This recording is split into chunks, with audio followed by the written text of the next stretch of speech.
In this lesson, we will prove the Cauchy integral formula. We will now present a major result in complex function theory that shows that the value of an analytic function f can be represented by a certain contour integral involving f. So this major result is called the Cauchy integral formula.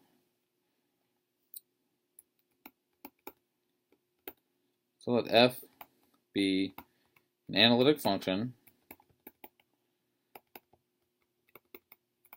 inside and on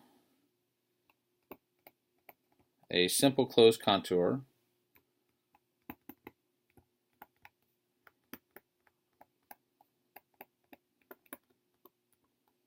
C, and we want C to be taken in the positive sense.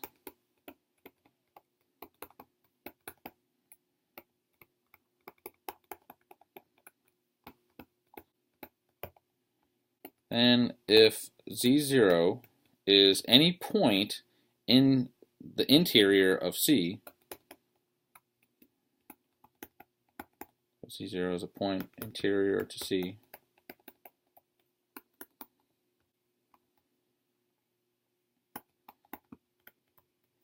then we can actually write the value of f at Z0 as a value of a contour integral. So f of Z0 equals 1 over 2 pi I times the integral over the contour C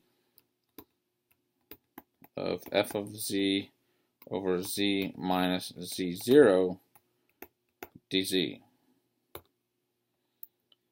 So this says that the value of f at an interior point of C is actually determined by the values of f along the contour C.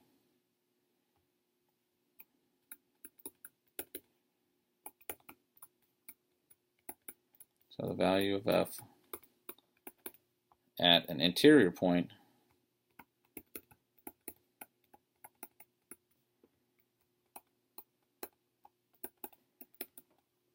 is determined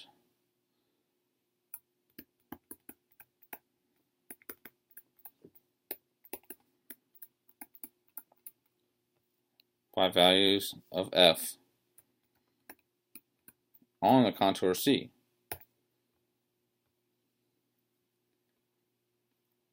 And once we prove this Cauchy integral formula, we will actually be able to evaluate certain types of integrals using this formula.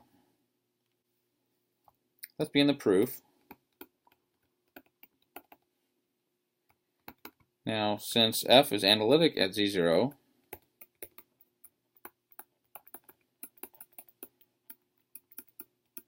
we know that f must be continuous there as well.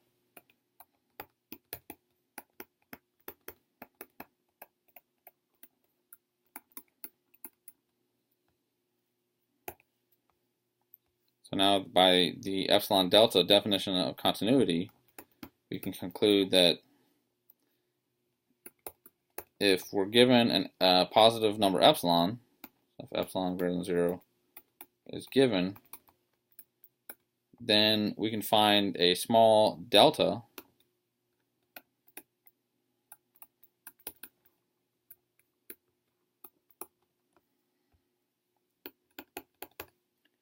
such that the positively oriented circle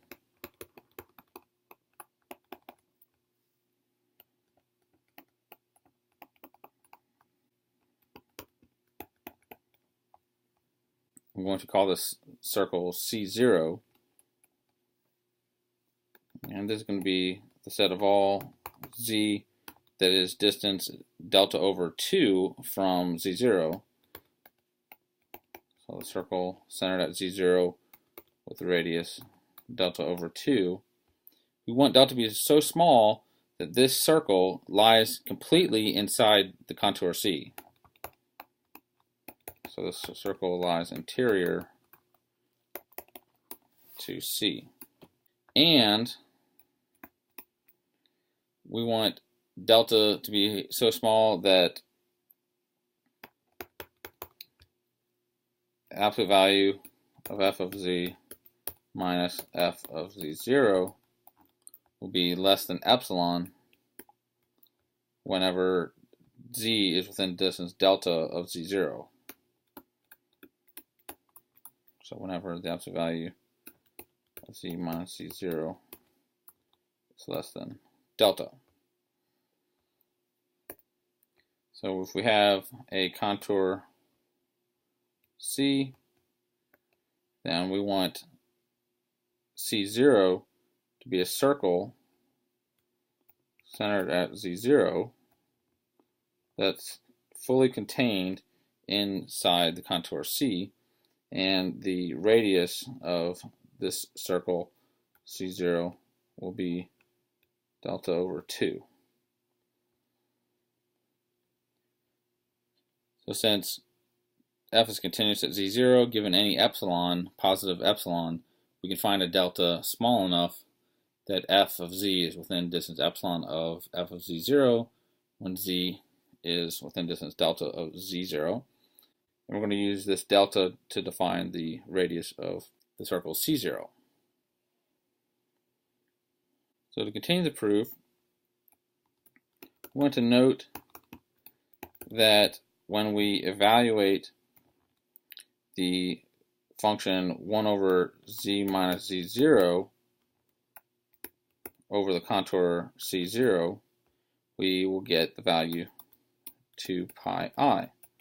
And this can be shown using the standard parameterization of the circle. And this is very similar to an example I did in the previous lecture for the integral of 1 over z for a circle centered at the origin. So this would be the same thing, just a shifted function. So this integral equals 2 pi I. Then we're assuming that z0 is a fixed number. So f of z0 is also a fixed value. Okay, so then using this previous equation, and for the fixed value f of z0,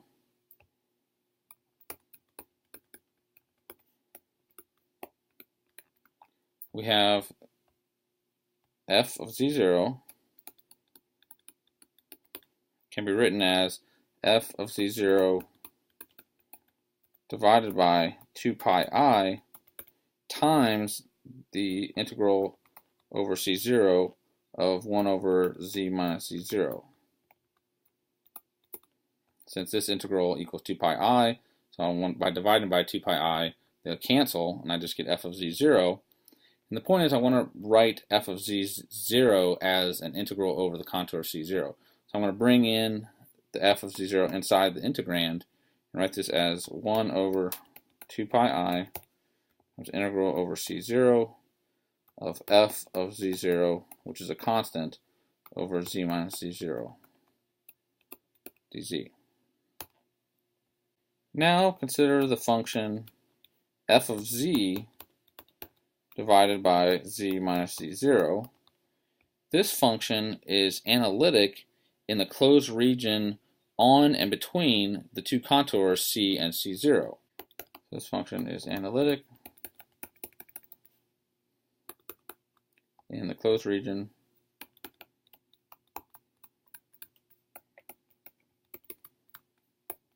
on and between C and C0. So this implies that we can use the principle of deformation of paths to write the integral of this function over C as the integral of the same function over C0. So by the principle of deformation of paths,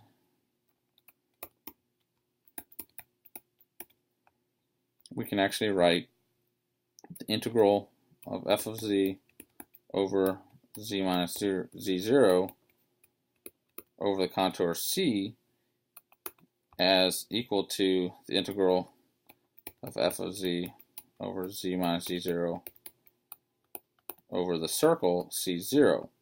And if I multiply both sides of this equation by 1 over 2 pi I, we still have equality. So I've written the expression on the left, which we're trying to show equals f of z0, as an integral over the circle c0. So now I'm going to look at the absolute value of this expression on the left minus f of z0. So I want to show that the expression in the circle equals f of z0, so I'm going to look at the absolute value of the difference.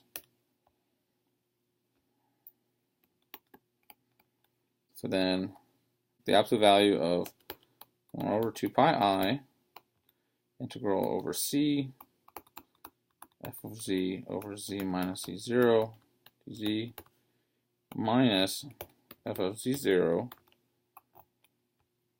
and I'm going to replace the integral inside the absolute value over c with the integral over c0. So this is equal to the absolute value of 1 over 2 pi I integral over c0 of f of z minus z0.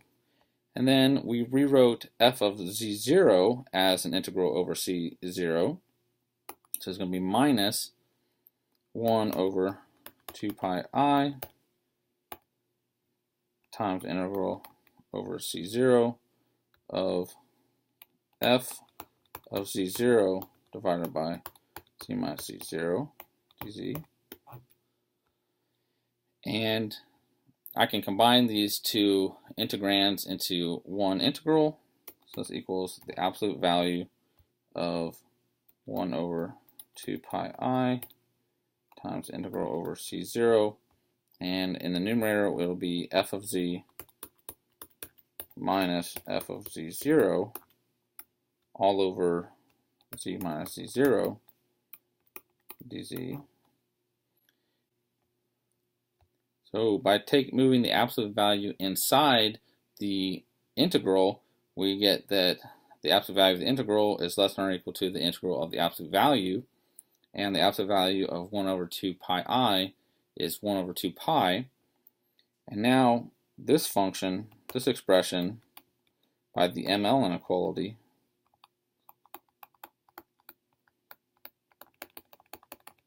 will be less than or equal to 1 over 2 pi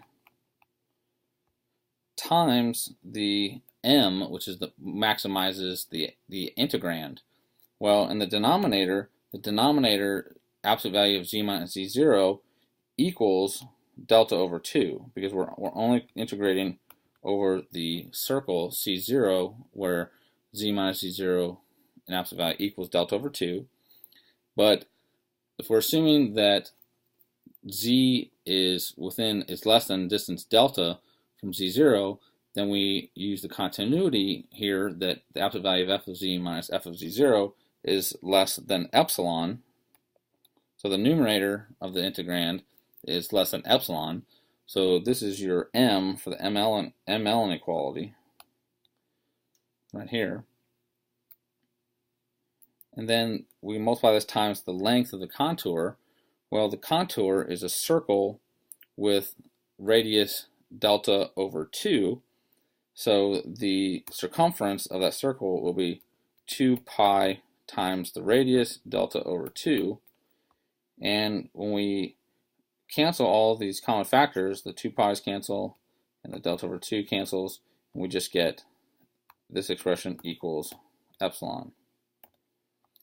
So we just showed that the absolute value of 1 over 2 pi I times the integral of f of z over z minus z0 over the contour c minus f of z0, and all this in absolute value, will be less than or equal to epsilon. But epsilon can be made arbitrarily small. So this shows that the absolute value at the beginning of this chain must be equal to 0. So since epsilon can be made arbitrarily small,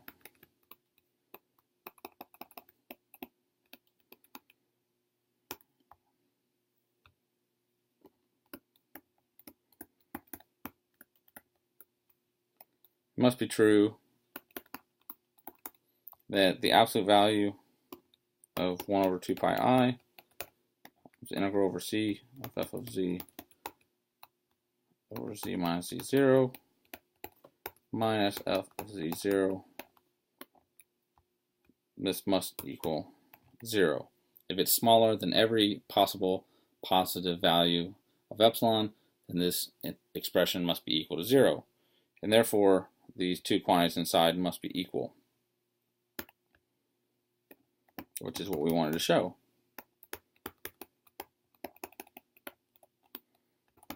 This establishes the Cauchy integral formula.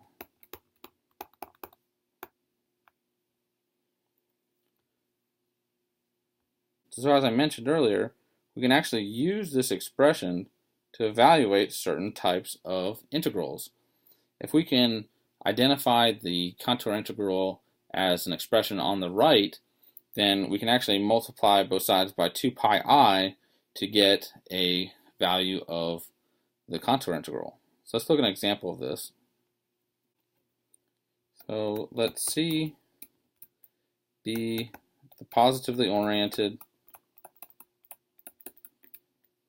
circle centered at the origin with radius 2.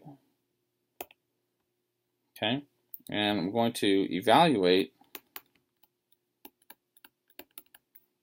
integral over the contour C of z over z plus 3 times z minus I dz.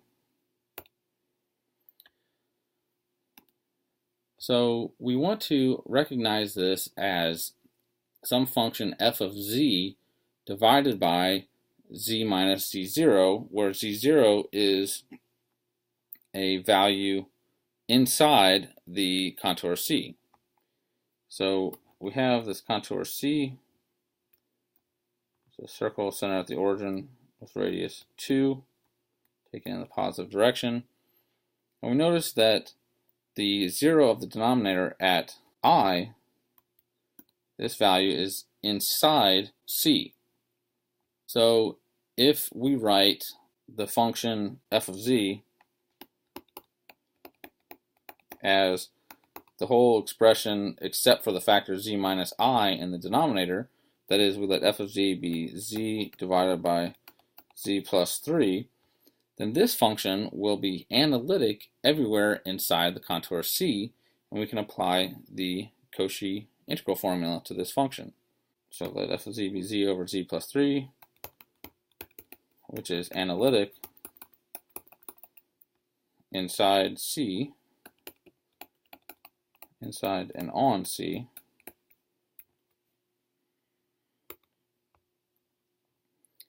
And then our z0 is going to be the number I. So this is interior to C. So by the Cauchy integral formula,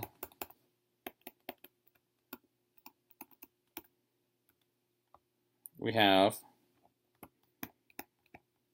that the integral we're interested in, integral over C of z over z plus 3 times z minus I dz, actually can be written as the integral over C of f of z divided by z minus I.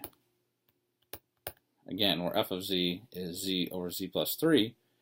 And so by the Cauchy integral formula, this will equal 2 pi I times f of I. Okay, so in the Cauchy integral formula, we would have f of I equals 1 over 2 pi I times the integral. So if we were just going to evaluate the integral, I need to put the factor of 2 pi I on the side with f of I. And so this equals 2 pi I times the fraction I over I plus 3. And let's write this in rectangular form. So I have an I times I in the numerator, so this is going to be negative 2 pi over I plus 3.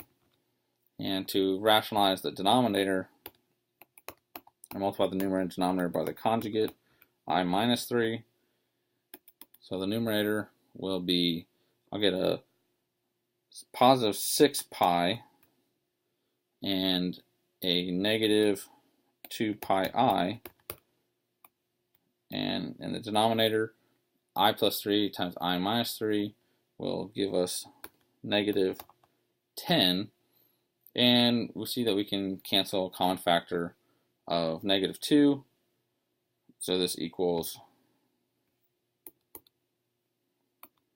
negative 3 pi plus pi I all over 5.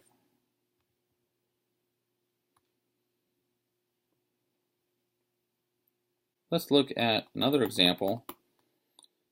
Now we're going to let C be the positively oriented circle centered at the origin with radius 1. So the unit circle with positive orientation. Then let's evaluate integral over the contour C of e to the pi I z divided by 2z squared minus 5z plus 2. So again, we want to break this up into a function that is analytic inside C over a factor z minus z0, where z0 lies inside the unit circle. So let's factor the denominator of this integrand.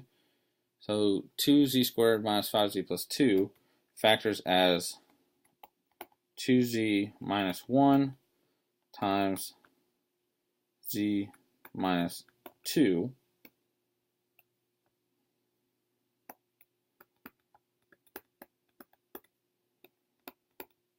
Now, the expression here, z minus 2, we don't want to use 2 as our z0 in the Cauchy integral formula because 2 is not interior to the unit circle.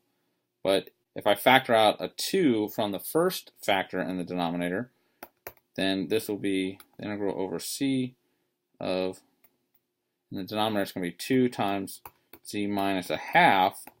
And now 1/2 is inside the unit circle, so that's going to give me my z0. So I'm going to use z0 1/2 for z0.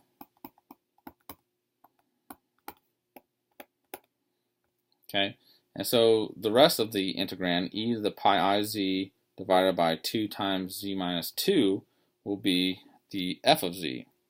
So this equals the integral over c of f of z over z minus 1/2, where f of z is e to the pi I z over 2 times z minus 2. And this function is analytic inside and on the contour C. So we can apply the Cauchy integral formula. This integral will be equal to 2 pi I times f of 1/2. Since 1/2 is interior to the contour C. So let's evaluate this expression. We get 2 pi I times e to the pi I times 1/2 over 2 times 1/2 minus 2. So in the numerator we have a factor of e to the pi I over 2, which equals I. So this is 2 pi I times I over negative 3. So we have 2 times negative 3/2 is negative 3 in the denominator. And when I multiply the two i's together, I get -1, and I cancel with the negative in the denominator, and this expression simplifies to 2 pi over 3. So we'll now extend the Cauchy integral formula to provide an integral representation for derivatives of f at z0 as well. So the situation will be the same. We're going to let f be analytic inside and on a simple closed contour C.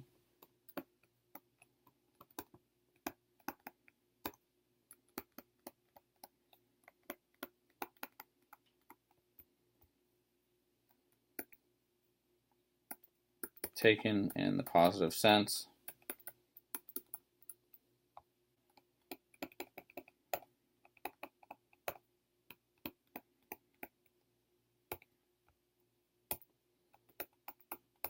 Then if Z is a point interior to C,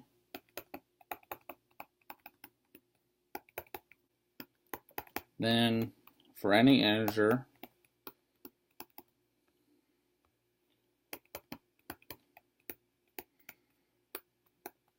n greater than or equal to 0, we have that the nth derivative of f evaluated at z is equal to n factorial over 2 pi I times the contour integral over c of f of s divided by s minus z to the power n plus 1.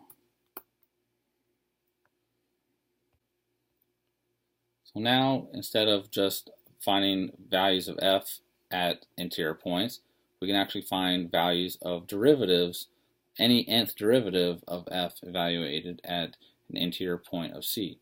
And so note that this general Cauchy integral formula also contains the Cauchy integral formula when n equals 0, because n factorial is equal to 1, and the 0th derivative of f we will just consider the function f. Let's begin the proof. So as I just mentioned, a case when n equals 0 is already proven, because this is equivalent to the Cauchy integral formula.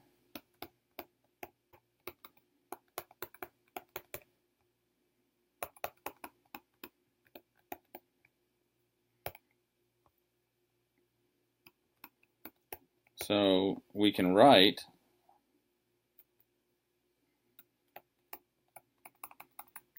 f of z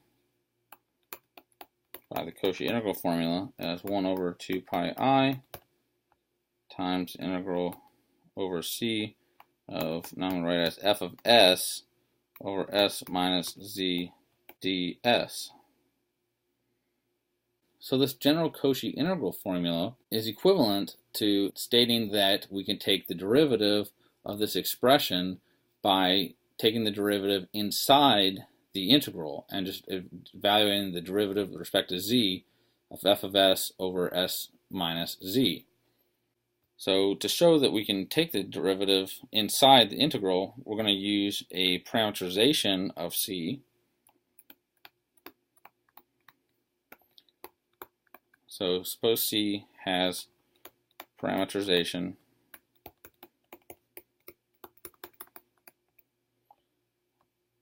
let's call it S of t,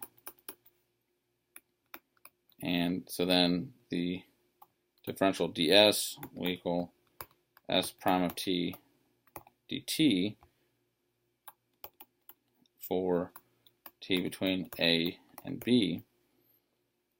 So I want to use the parameterization so we can turn this contour integral into the integral over the real interval from a to b. So then f of z equals 1 over 2 pi I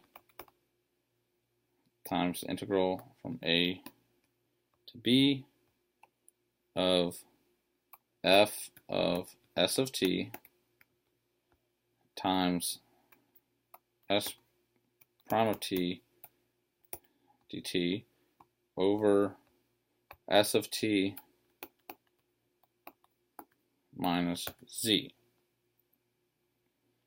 And I'm going to call the integrand inside this integral the function g, which is going to be dependent on the value for z and for t. So this equals 1 over 2 pi I times the integral from a to b of g of z comma t dt.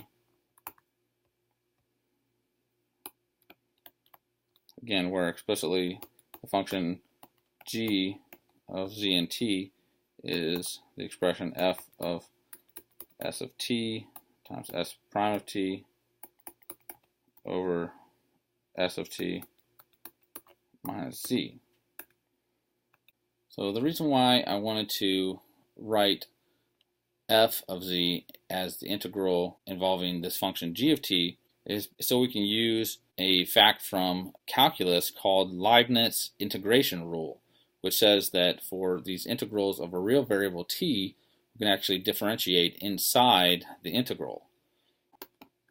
We're going to use the fact that this function g of z of t is continuous on the interior of c,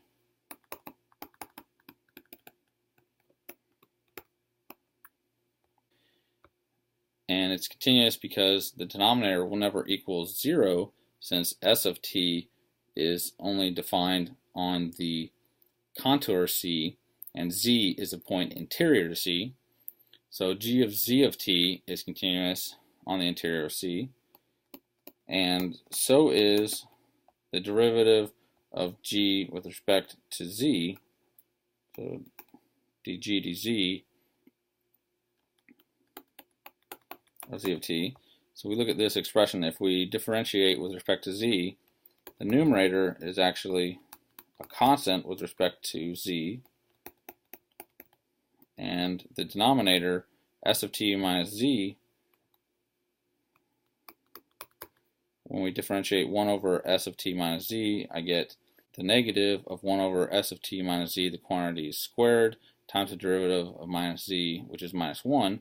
So this simplifies to just s of t minus z, quantity squared. So g and the derivative of g with respect to z are both continuous on the interior of c. So by Leibniz integration rule,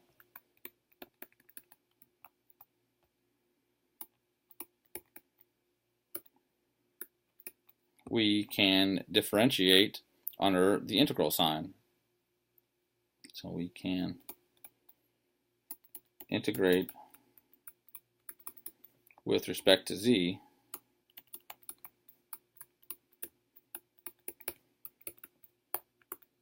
under the integral sign.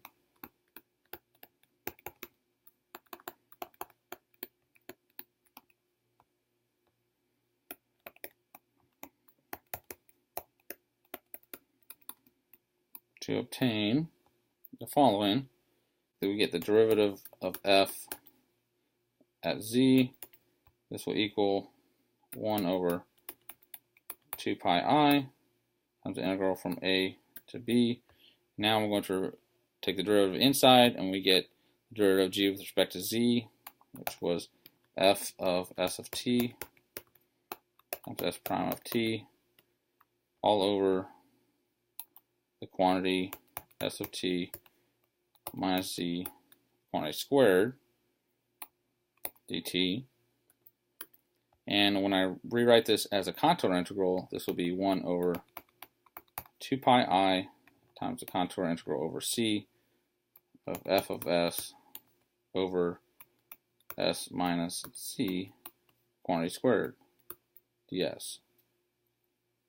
So this proves the case n equals 1 in the general Cauchy integral formula. So this completes the proof for the case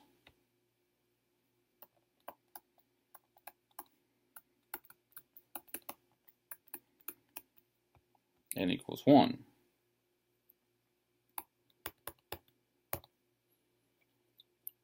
So now we can apply the same argument to the analytic function f prime to prove the next case when n equals 2. So we can apply the same argument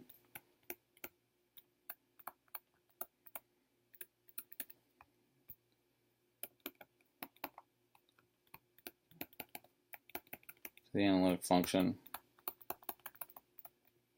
f prime and show that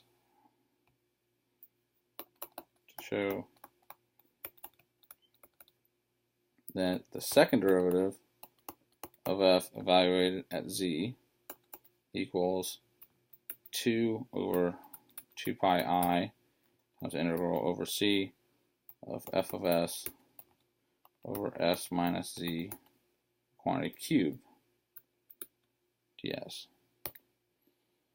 And continuing in this way and using the principle of mathematical induction, we can establish the theorem for all integers n greater than or equal to 0.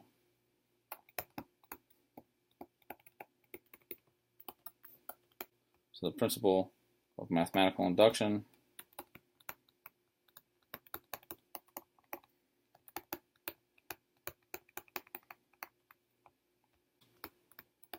can be used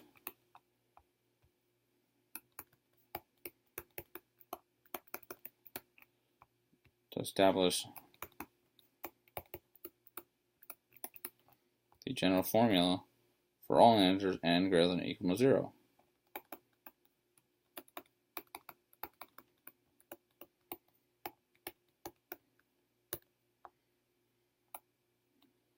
So that finishes the proof of the general Cauchy integral formula.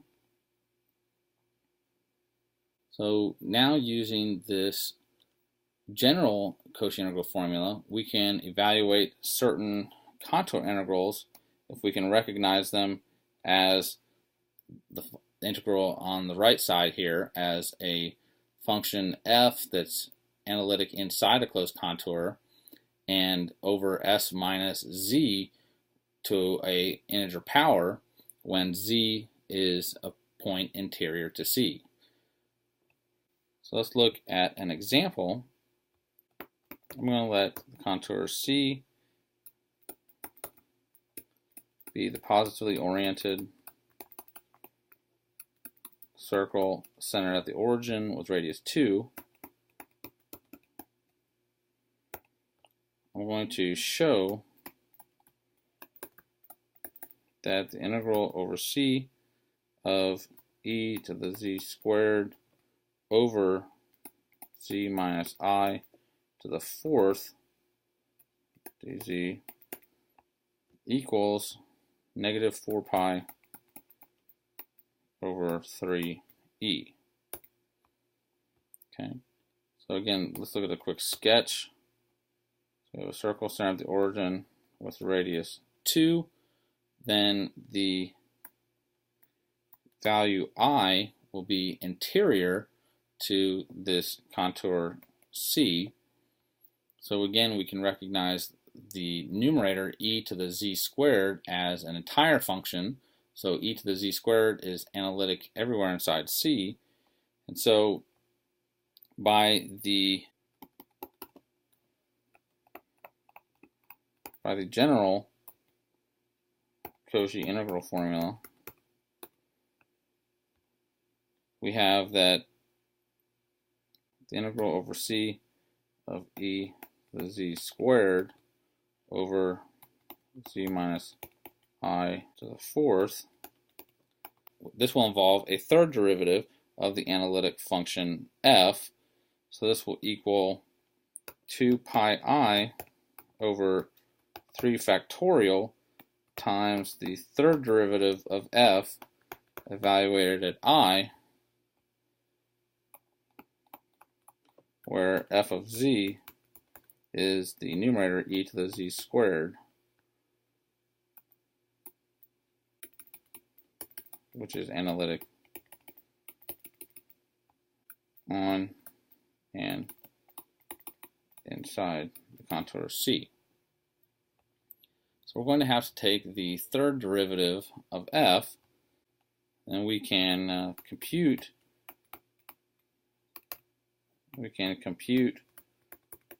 that the third derivative of this function f evaluated at z will be equal to e to the z squared times e z cubed plus 12z, just by doing repeated derivatives of the function f.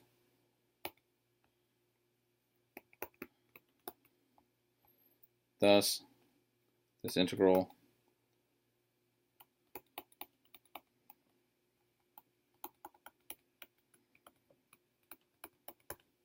will equal 2 pi I over 3 factorial.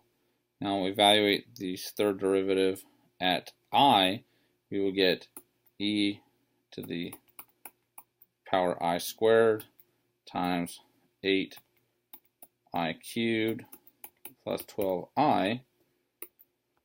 And when we simplify this expression, we get 2 pi I, 3 factorial is 6, e to the I squared becomes e to the minus 1, and I cubed is negative I, so I get negative 8I plus 12I, which is 4I, and when I cancel a common factor of 2 in the numerator and denominator, and I times I is minus 1, moving e to the minus 1 to the denominator, we get negative 4 pi over 3e, which is what we wanted to show.